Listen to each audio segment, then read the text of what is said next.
Hi students, and welcome to today's live IELTS class. My name is Adrian. I'm streaming to you from beautiful Victoria here, the Garden City on the west coast of Canada. I hope everybody has had a great week and is looking forward to a fantastic weekend. Welcome again, Nut, and once again, good luck on your exam tomorrow. Welcome, Carolina, our moderator. Korbanali, good to have you in the class. Rumi, welcome. Your waiting is over. Jenny Mohit, nice to see more members. In today's class, we are looking at an IELTS listening section, specifically looking at Part 3 and Part 4. This is a continuation from yesterday's lesson where we started with Part 1 and 2. If you missed that, no worries. Each of these parts are unique, so lots of learning, lots of practice, and you can always check these videos later for the previous ones on the channel. This lesson is presented to you by aehelp.com. For academic IELTS success, check us out there. For the general IELTS, visit us at gieltshelp.com. That's gieltshelp.com, where we've got loads of materials on help for the general IELTS exam.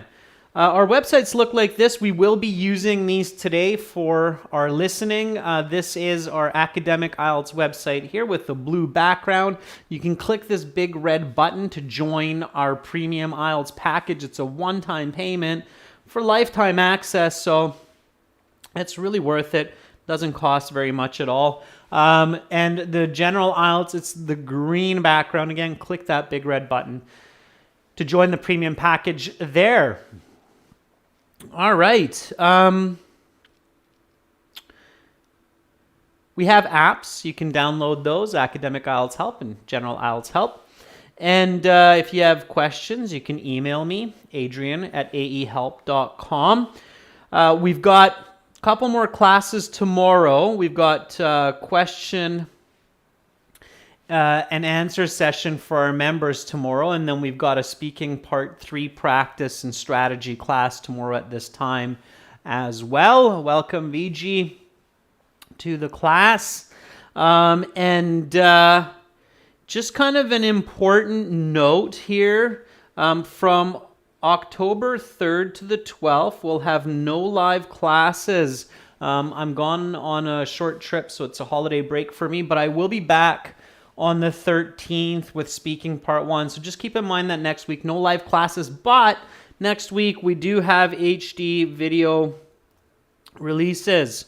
So check up on the channel. Make sure you check your notifications because we will have some really cool new speaking videos and other videos coming up in that time. So do stay in touch with us during this next week, as there will be some exciting materials to help you with IELTS coming on the channel.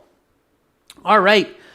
So yesterday we covered part 1, part 2, and I talked about a strategy which focuses on reviewing the topic of each listening part during the interview time. So yesterday we realized that part 2 was about a team meeting at a company, and we listened to that. That was about their basically annual report of their company's progress in comparison to the previous year. And part 3, which we will listen to in just a moment, is an interview with an author. So it's some kind of an interview situation. And then part 4 will be some kind of a lecture on the history of roads. So those are the two topics that we're looking at today. Okay. Gave you some tips on capitalization and such. And now we will look at section 3, or they call it part 3 now since 2020. So I'm just going to go to our academic IELTS website here. log into my student account. Once in my student account, I can see all of my content, my computer-based IELTS exams, my full online academic course, my workbook study plans, lesson videos. There's tons of them. These are all drop-down menus, by the way. So you have all of your videos. And then we have our audio CDs. And because this is our 6th exam, I'm going to be playing the CD6 track 3 because it's exam 6 part 3. Now, everyone, I'm playing the audio through my headset microphone. So if it's quiet for you, turn up your volume, use a headset. If the screen is not clear, set your screen to 720p resolution in YouTube. And don't put your answers in the chat. We will look at the answers together after we listen, and I'll talk some strategy then. So save your answers till the end. Give everybody a fair chance. Just write down your answers in a separate document or on a piece of paper, okay? All right, we are going to start this listening. Let's do this. All right, here we go. So, battery, 30%. Here we go. Now turn to section 3. Take some time to look at questions 21 to 26.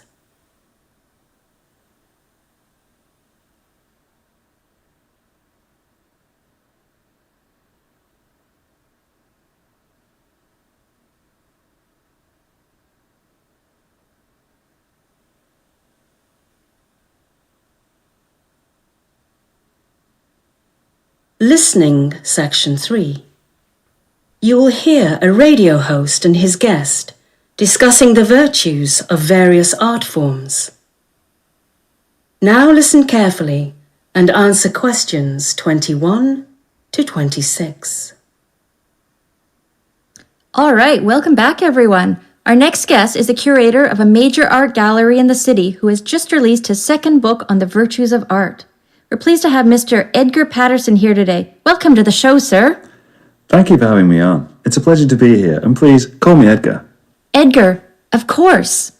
Now, in your first book, published 4 years ago, you focused on performance artwork such as plays, musical concerts, films, and other such works. Your second book is a little closer to home for you. It concerns purely creative fine art. Well, yes. It deals with the aesthetic virtue of different painting styles. Okay, so give our viewers a quick rundown on what your book is about. Does it make an argument? I mean, does your book take a position on a certain issue in the world of art? Yes. My book does take a position, and a rather radical one. The main thesis of my book is that the meaning we associate with a painting exists purely within ourselves. This is in stark contrast to many commentators who believe that the author of a painting gives the painting its meaning. Under this framework, if an artist intends his painting to represent the fear of an orphan child, then this is the one and only meaning such a painting can have. We might call this the intention theory of art. Conversely, my theory is that no matter what the intention of the author is, the meaning of the painting comes from the viewer. The meaning is exactly what the viewer thinks it is. This solves an important problem with the intention theory of art, namely that we do not have access to the mind of the artist, and therefore we do not have access to the painting's meaning at all. Very interesting, Edgar. But doesn't the intention theory work as a sort of grounding for artistic analysis? What I mean is, while we might not know the meaning the artist intended, isn't the point of art to try to discern this meaning? If art is just whatever we want it to be or feel it as, doesn't that somehow make it less valuable? That's an astute critique of my position, but one I have an answer for. My response is that art is not merely what we want it to be or feel it as. We can still participate in our critique and interpretation. All I want to say is, in the end, it is up to us to discern the meaning and value of paintings on our own. You now have some time to look at questions 27 to 30.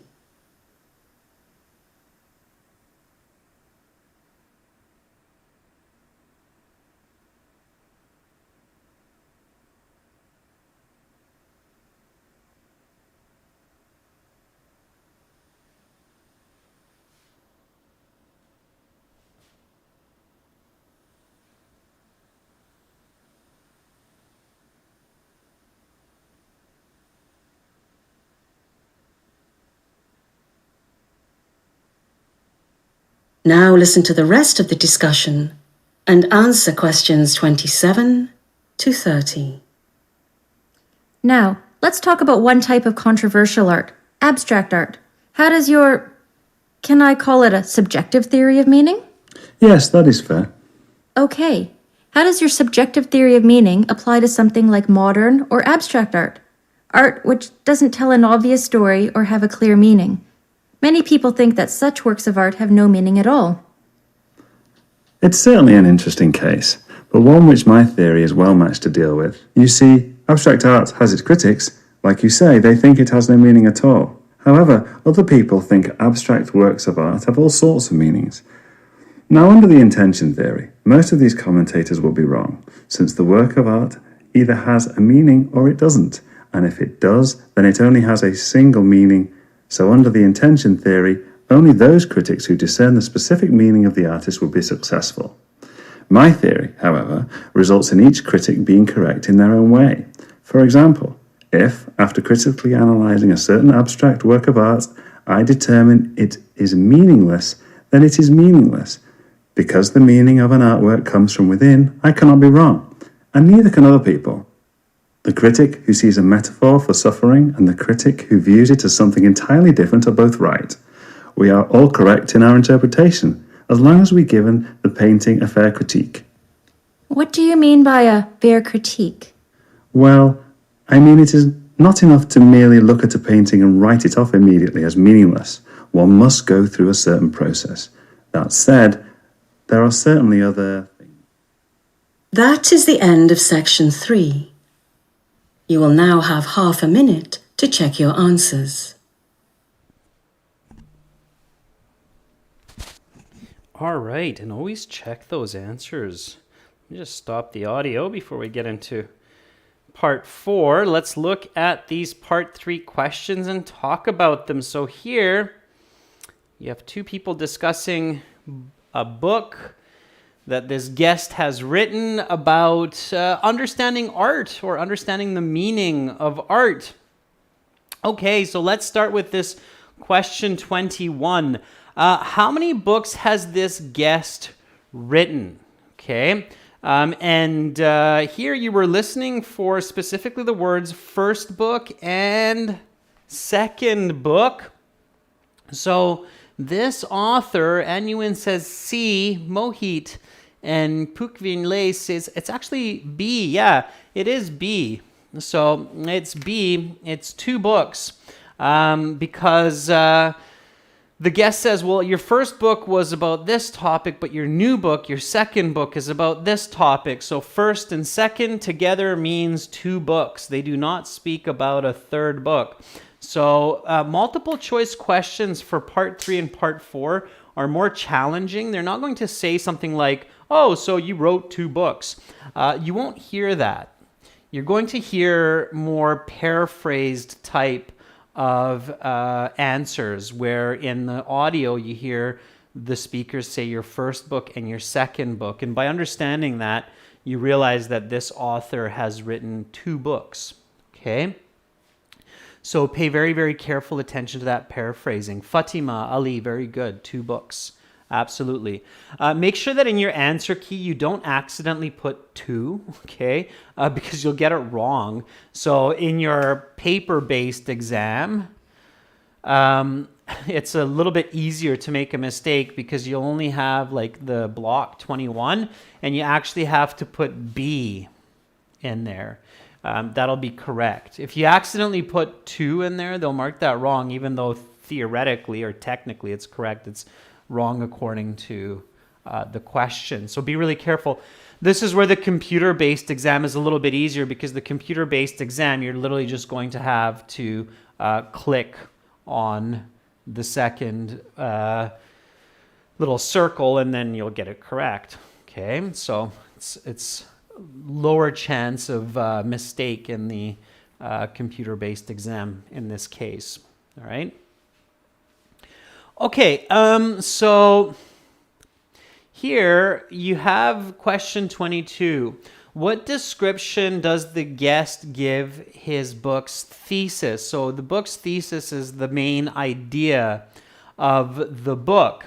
And you have three choices here. A, it's a position. B, it's radical, meaning it's extreme. And C, it's the intention theory. Now, this was fairly tricky because you have to understand the meaning of the words a position, radical, intention theory.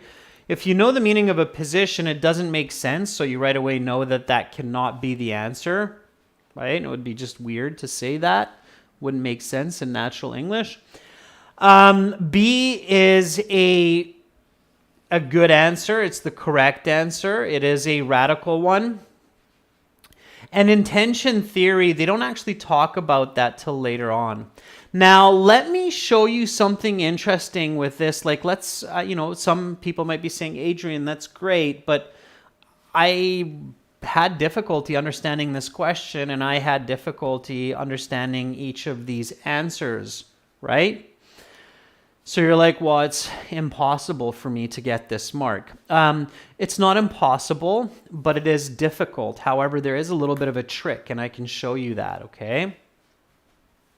All right. So one kind of a trick if you're not sure about answers, and this isn't a guarantee. I'm not saying you're going to get the answer right for sure, but at least it will give you a chance. So if you're having, and I'm going to call this a trick because it's not, it's not the best solution, like really honestly speaking. It's not the best way to do an exam or to do this, but it might be the only way for you to do this, okay? So if you're having difficulty understanding some part of the speaking because of difficult vocabulary and or grammar, pay attention to the emphasis of words by deflection and inflection. The voice going up. Sorry, I should say down here. That's deflection. Okay. And inflection means the voice going up.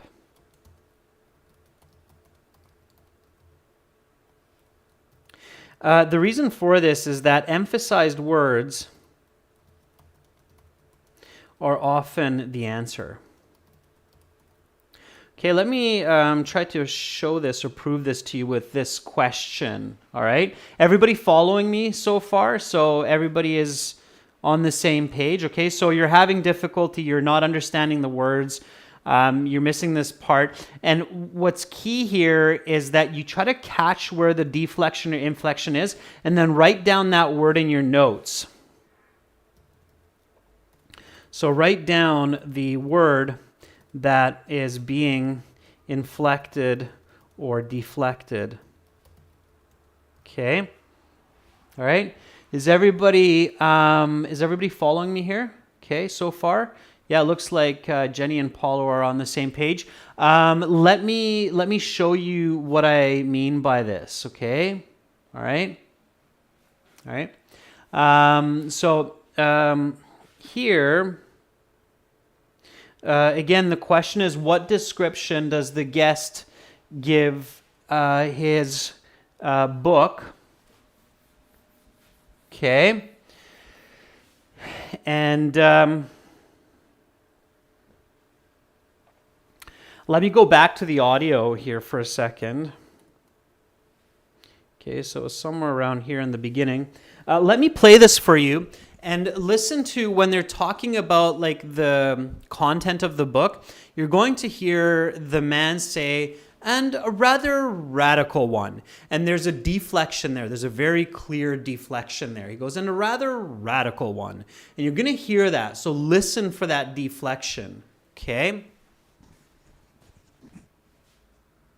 Everyone, Our next guest is the curator of a major art gallery in the city who has just released his second book on the virtues of art. We're pleased to have Mr. Edgar Patterson here today. Welcome to the show, sir. Thank you for having me on. It's a pleasure to be here, and please call me Edgar. Edgar, of course. Now, in your first book, published 4 years ago, you focused on performance artwork such as plays, musical concerts, films, and other such works. Your second book is a little closer to home for you. It concerns purely creative fine art. Well, yes, it deals with the aesthetic virtue of different painting styles. Okay, so give our viewers a quick rundown on what your book is about. Does it make an argument? I mean, does your book take a position on a certain issue in the world of art? Okay, so here's the question. So here's where the interviewer is going, okay, so does it take a position in the world of art? So what is the book about, right? Like, what is the focus of the book? And now listen for the response from the author. Yes, my book does take a position, and a rather radical one. So did everybody hear that? He goes, yes, my book does take a position, and a rather radical one. And he deflects, right? So that's the point of his statement. You know from his deflection. In English has a lot of intonation, and intonation is used to emphasize key points, okay? And a lot of these questions are asking about the key points that are being stated in the conversation. So if you listen for those inflections and deflections, you can figure out the key point from that deflection, okay? I'll play that one more time just so you can hear that deflection once again, okay? Here we go. So give our viewers a quick rundown on what your book is about. Does it make an argument? I mean, does your book take a position on a certain issue in the world of art? Yes, my book does take a position, and a rather radical one. The main thesis of... So you hear that deflection, right? And a rather radical one. It's like, it's like, that's the end of my sentence. Okay, so that's how it works, all right? So pay attention to those. So that's just kind of a good tip, even if you are not sure what's going on, you're not sure of the words, and write that down. So you might not get the perfect spelling, but because it's multiple choice, it doesn't matter. You'll be able to find that, oh yeah, that was the word that he deflected, okay? All right. So it looks like many of you now have that clear. So remember that in the future. So don't give up. Even if the vocabulary is a bit tricky, don't give up. Just listen to those inflections and deflections, okay? Pachu Yadav is saying, it's a good technique, but it's difficult to identify the stresses of words in conversations. Pachu, good point. Make sure to practice identifying where stresses are. There's a lot of exercises in English where you have to identify where the stress is in the sentence. So if you haven't done this before, and thank you, Pachu, for mentioning that. Okay. So if you have not done any identify the stress in the sentence exercises, make sure to do this before your IELTS exam. Okay. I'm sure if you Google something like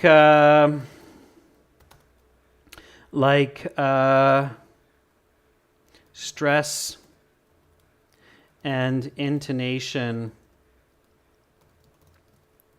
listening exercises, and you might even do something like PDFs, you'll probably come up with quite a few hits where you can practice this, and it's usually done with little check marks, like you have to put a little check mark.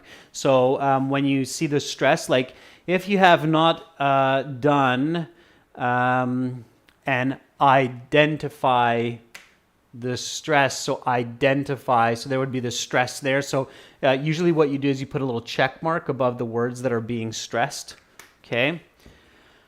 So that's how that works, but you can do that. You can Google that, and there will be definitely exercises. It's a common kind of exercise, especially in some advanced English, okay? All right. Okay, let's keep going here before you all forget what your answers were for this listening part. Okay, so the correct answer for 22 was B, and a rather radical one.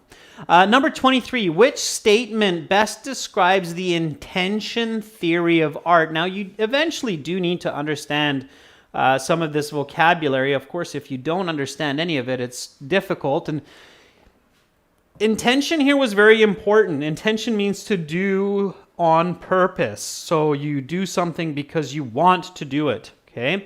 So which statement best describes the intention theory of art, or we could almost call it the purposeful theory of art? The author creates an artwork's meaning. The meaning comes from the viewer. There's no meaning outside of the viewer's intention. So there's a piece of art, okay? The piece of art is a stick man. And you have the author, okay, or the painter who painted this piece of art, okay, and you have the viewer who is looking at this piece of art. So who gives this piece of art the meaning? Is it the author or is it the viewer? The viewer looks kind of like a one-eyed alien. So who gives it? Okay. All right. Carlos, yeah, you have to come up with your own answer for this first and then pick the right one. The intention theory says that it is the author who gives the meaning to the artwork. So A is the correct one, okay? So this is the common belief, okay, in the world of art, that art is given meaning by the artist.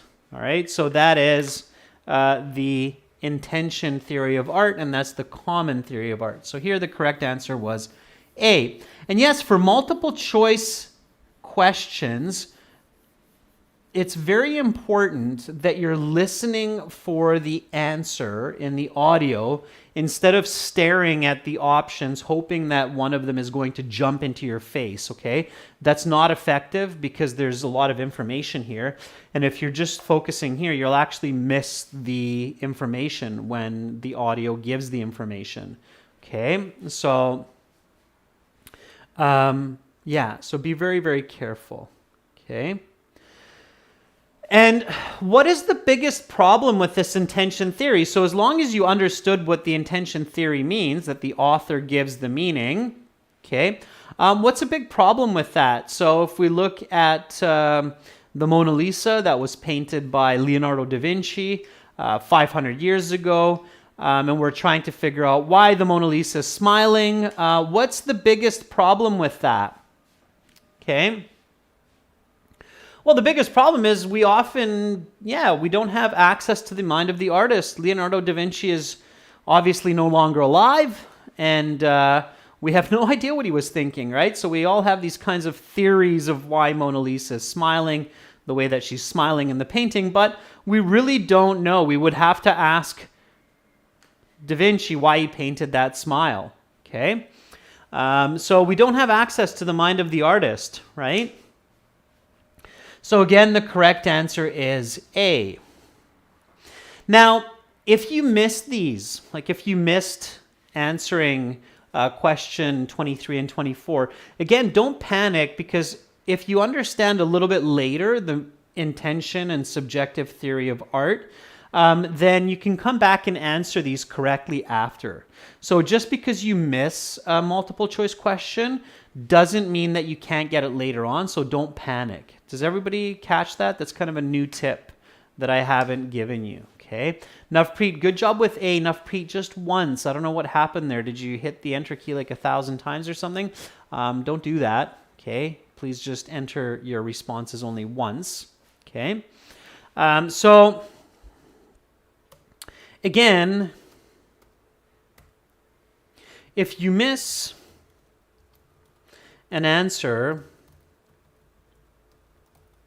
in the listening, do not panic. You can likely come back later and answer it correctly from the information that you hear later on. When I did the IELTS exam, that actually happened to me. So there were a couple of questions that I wasn't 100% sure on or that I missed a little bit. It's very difficult to get all of them correct. And I did get a band 9 in my listening section, so I got at least 39 out of 40. And the way that I was sure about all of my answers virtually is that I just kept listening, and then later on I was like, oh, okay, based on this information, that previous question's answer was. Okay, so don't panic. Okay, don't panic. All right, you might be able to solve it later on.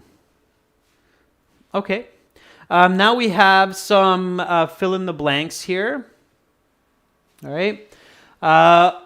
According to the host, one of the main goals in art critique is to understand a painting's what. So the host says this word like 100 times. Hopefully everybody got this. All you really had to do was listen to word repetition. So word stress, inflection, deflection, and word repetition gives you a lot of the answers, okay? So according to the host, one of the main goals in critiquing art critique means just giving an opinion, okay? Critique means your opinions, is to understand a painting's meaning. That's right, Lynn. That's right, Carolina. Yeah, it's the meaning, okay? All right. Fatima, I am paying attention. Bekruz, I'm paying attention. So keep giving your answers. Irfan, Navpreet, good. Yeah, meaning. Rashika, very nice. Yeah, so, yeah. And you don't have to go too far when we're looking at art pieces. We're like, oh, what is that? What does it mean? And we're like, oh, it's a painting of a dog chasing a cat.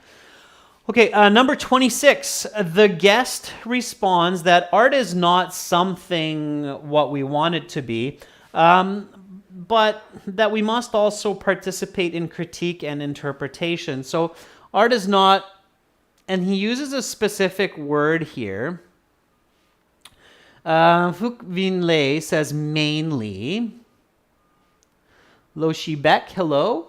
Get in there. Okay, Jyoti says merely. Mohit and Carolina agree. Yeah, merely means just.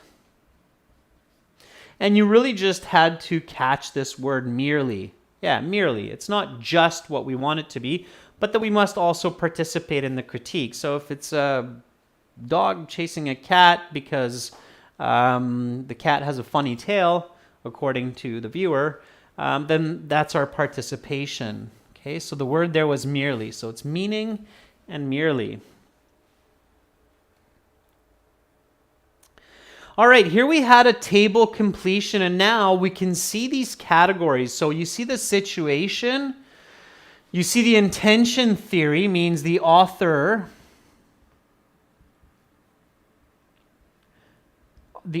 meaning, and the subjective meaning theory. So subjective meaning theory, we can almost say the viewer's meaning. Okay? So the interpretation of the author and the interpretation of the viewer. Okay, so the critic thinks critically about an artwork and judges it to have no meaning. The intention theory, so the author's meaning, the critic is right or wrong, and here, according to the subjective meaning theory, the critic is right. So if they thought long and hard about it and they say, well, it just looks like a blue smear on a piece of paper, then it's right. And we can see that it's a 50-50. So even if you're like, I'm having difficulty with this, it's either wrong or right. So it's wrong or right or wrong. So you've got a 50-50. Paul O'Ree says the critic is wrong. Yeah, because according to the intention theory, the author always gives it a meaning. So if I do this, and you say, okay, well, Adrian, it's got no meaning. According to the subjective theory, you're right, but according to the intention theory, you're wrong, because I say that this is Lake Ontario. And if you look at a map, Lake Ontario kind of looks like that. So you didn't know that. You have no idea, but according to the intention theory, you're wrong because I can give that meaning. Okay, I can say that that's Lake Ontario. Okay. All right. So the critic does not think critically about an artwork and judges it to have no meaning. Critic is wrong. Okay. And here the critic is, according to the subjective theory, so the critic does not think critically. Number 28, wrong, yeah. So this author says that one very important part of the subjective meaning theory is that if you're looking at a painting, you have to sit there for a while. You have to look at it. And maybe some of you would say, well, yeah, that's why this kind of drawing by Adrian, who's from Canada, has meaning, because maybe he's drawing something of the Canadian landscape that looks like that, right? So you have to think critically about it. Okay, I'm just making that up, but that's the idea.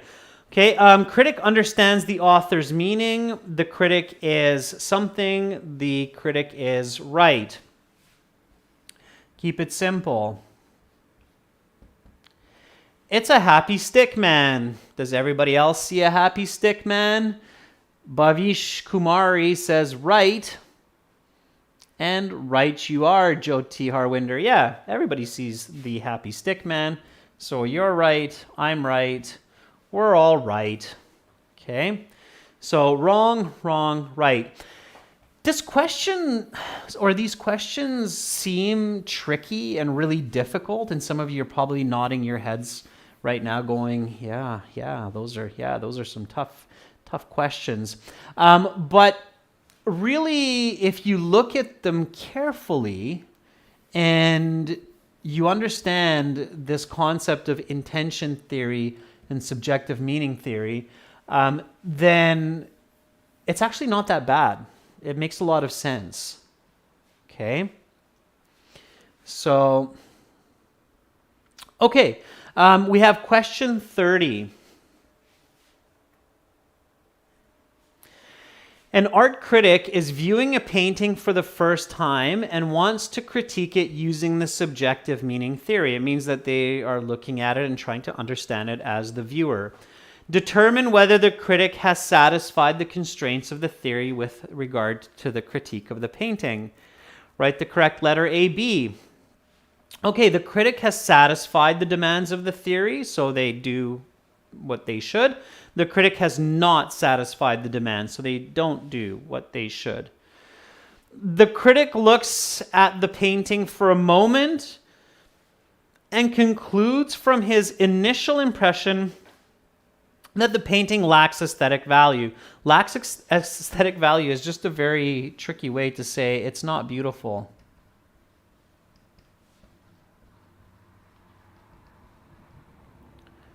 Okay, aesthetics is the concept of beauty. So lack, meaning not having, beauty, value, it's not beautiful. So again, here's my happy stick man. I'm going to give it some nice big shoes and a wavy hand and a round hand. You look at this for 2 seconds and you say, hey, Adrian, that's ugly. Have you satisfied the demand of the theory or not? Okay. All right. Yeah, Mal says it's the diplomatic way of saying it's ugly. So in this case, the answer is B, and you've done a very good job, Mystical Web, because this theory says that you have to actually really look at it. And if you're really looking at this very carefully, you will notice that it's very, very beautiful. Okay? It's a beautiful, beautiful drawing of a big-nosed clown with great ears and these funny shoes.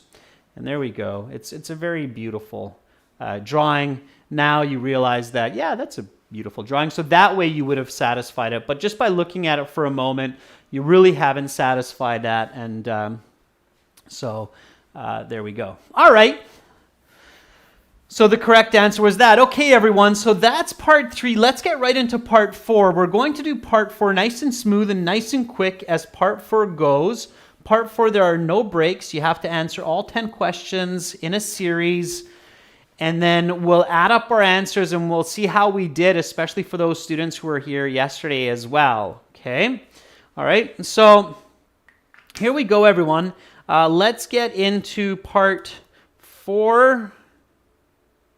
Okay, I'm going to play the audio again. Don't put your answers in the chat. Wait until the end. We'll share them together. Here we go, everyone, with part 4 of this listening exam, the last part. Now turn to section 4. Take some time to look at questions 31 to 40.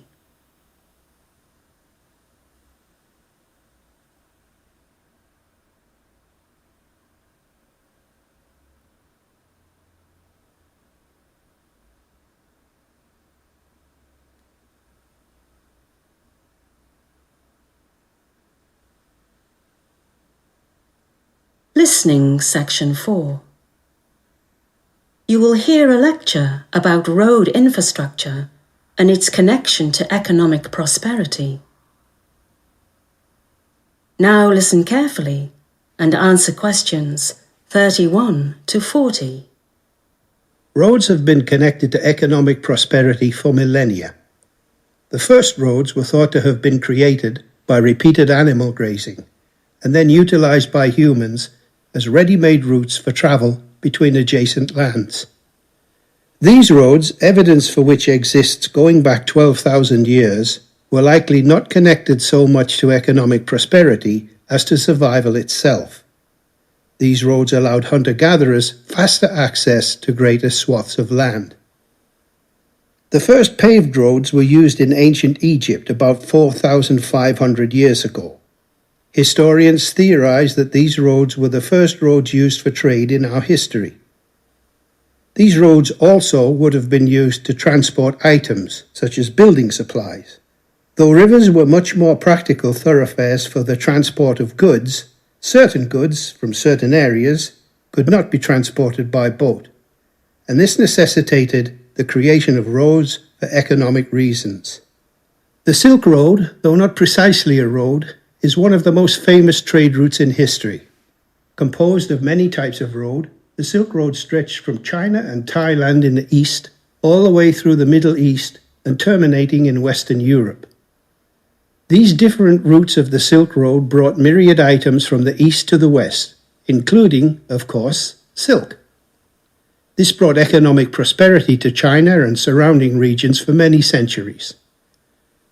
The Silk Road was so valuable for commerce that it persisted for over 1,500 years. The Roman Empire was the first major manufacturer of a system of roads. At its height, the Roman Empire contained 29 major roads, totaling over 75,000 kilometers. That's enough road to go around the world twice. Notably, this is almost the precise total length of the modern United States interstate highway system. These roads connected the vast lands of the empire and brought an intertwined economic prosperity to the diverse regions of the empire. Furthermore, the roads were used for military transportation, giving the Romans a massive strategic advantage over their less advanced adversaries. Through the Middle Ages, roads continued to be built and used for trade and commerce, though technological advances were virtually non-existent. Though tar-based roads were used briefly in the Arab Empire in the 8th century, this technology would not take off for another millennium.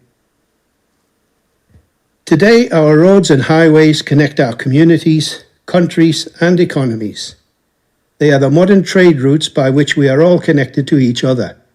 The modern world would not be possible without the vast expanse of road infrastructure. One interesting development in the history of road infrastructure was the advent of underground systems.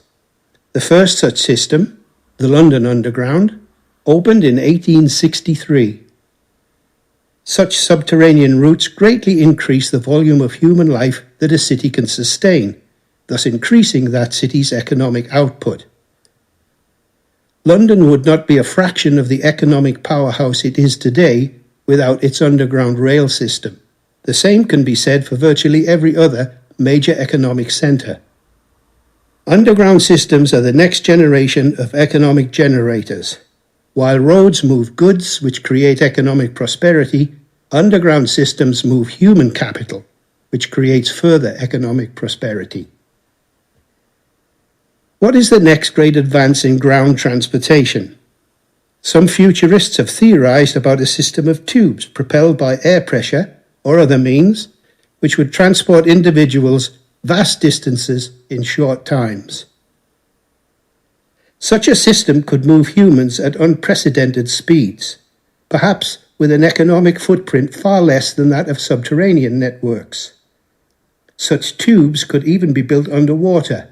Imagine such a system connecting New York to London or Tokyo to San Francisco. It would be incredible. Whatever lies ahead for humanity, roads have gotten us to where we are, and they are very likely to play a prominent role in getting us to where we will be next, in one form or another. That is the end of section 4. You will now have half a minute to check your answers. And again, students, always use that half minute to check your answers. All right, let's go through the answers together now. Here we go. So write no more than 2 words for each answer, filling in the blanks nice and quick. What phenomenon created the first roads? And this is still happening today. If you love nature, if you go to parks and such, you might actually see some of this. Okay, so what created the first roads for humans to use in our ancestry? Harvinder Shran says animal grazing. Yeah, so animals, usually bigger animals like deer and bison and elephants and such, just chewing their way through the forests, created, and of course stomping their feet, created these roads. So animal grazing. Grazing is when you see animals chewing the grass, moving along, eating the grass, okay?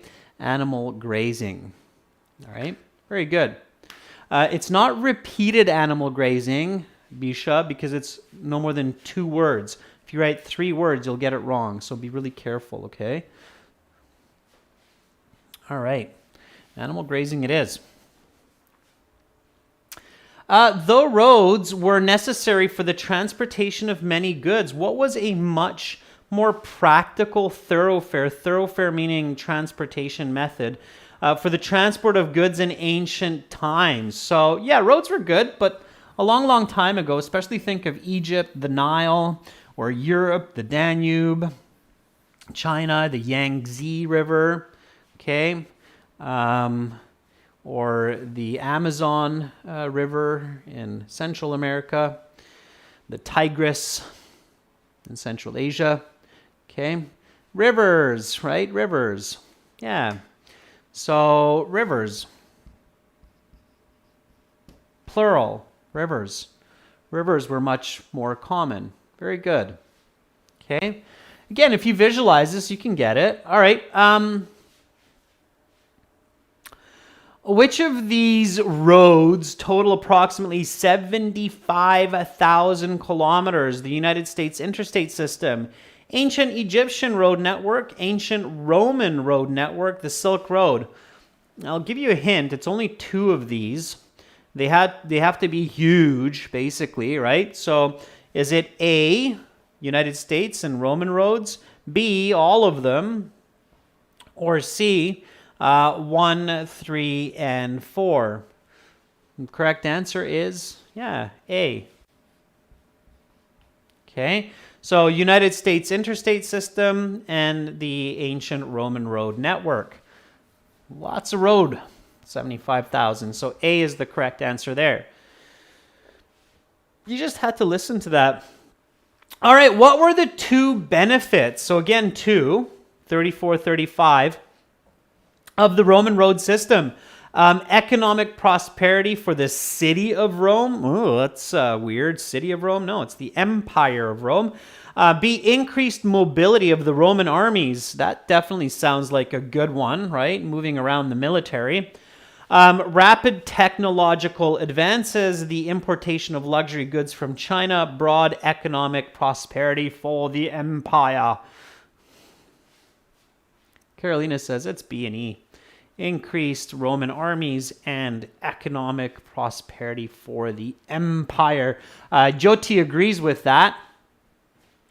And D, no, it was more than just that. Rome traded with Egypt, traded with the Arabic nations, traded in a lot of different directions, traded with the Prussians, so not just China. The correct answers here are definitely B and E. Okay, so if you got those, you get 2. If you only got 1, you get 1. If you get none, you get none.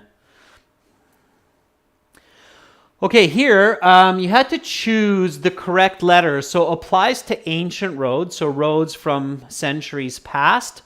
Applies to the subway system, so the metro, the tube.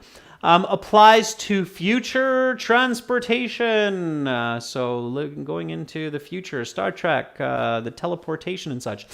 D, applies to all of them, past, present, future, subways. Okay. Increases economic activity. Ancient roads, subways, future transportation system, 36. Which one? A, B, C, or all of the above? D. D. We just talked about the Roman roads being used for economic activity. Subways, for sure, they move human economic activity, right? Businessmen, businesswomen, to and from work. And I'm sure in the future, we're going to be transporting money through roads, right? So D is the right answer here. Okay, all of them. Okay, responsible for the growth of modern cities. So modern cities getting bigger, New York, Tokyo, Budapest. Which one? Ancient roads, modern cities, man, that doesn't make sense. Applies to the subway system, that looks pretty good. Applies to future transportation, well, we don't know that because it hasn't come yet, so B is correct here. Okay, logic, everyone. Used for military transportation. Ancient roads used for military transportation? Yes, we talked about the Roman armies. Subway systems used for military transportation systems? Okay. Has anybody seen any soldiers on the subway hanging on? Where are you going? I'm going to war. No, I haven't seen that, thankfully. It'd be a horrible idea, too. All the enemy has to do is just collapse the tunnel, and there go the soldiers. So, probably has happened. I'm pretty sure soldiers have been transported in secret underground, but not to the best of our knowledge, according to this information. So, future transport, so used for military transportation, A is the sure answer. Always go with the sure answer, right? Okay. All right. Moves human capital, so moves people. Okay. Look at the tense. It's not moved. It's not will move, but it moves human capital now. Okay. So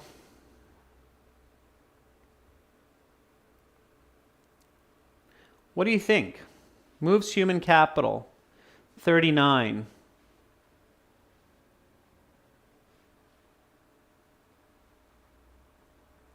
I would probably go with subway, right? Just Sure agrees. Okay. Yeah. And Last one, will move humans at unprecedented speeds around the world. So again, if you see moves and then will move, now you've probably figured out that this one is C. Okay. Right? Yeah, that looks good. This one, so, yeah, this one, yeah, moves. Look at the present tense. Ancient roads don't move human capital anymore, so that's how we know that that's wrong, okay? All right, so there's all of our answers, all right? Pay attention to the tense of verbs in these kinds of questions especially, okay, when you're dealing with future, past, and present. All right, students, how did you do out of 40? So I know that a lot of you were in today's class and yesterday's class. What was your raw score out of 40? Let's figure out what your score is according to the IELTS bands. And there's a really easy way you can do that. So you can go to our website, aehelp.com or gltshelp.com. I'm going to do that right now. I'll jump over to our website. And at the bottom of our website, okay, you're going to find a thing called a score calculator. Okay. And when you click that score calculator, let me just darken this a touch so you can see that. Okay. So when you go to that score calculator, see how you have the listening section here? And then you have your raw score, so you can put it in. So Hoang Nguyen says, well, yesterday and today together I got 32. So Hoang, you got 7.5 according to the IELTS for your 32. Okay. Quan Tran Vu got 30. Yeah, 2 marks less and you're at band 7. Okay. Nut 31 is a band 7 as well. So 7.5 obviously starts at 32.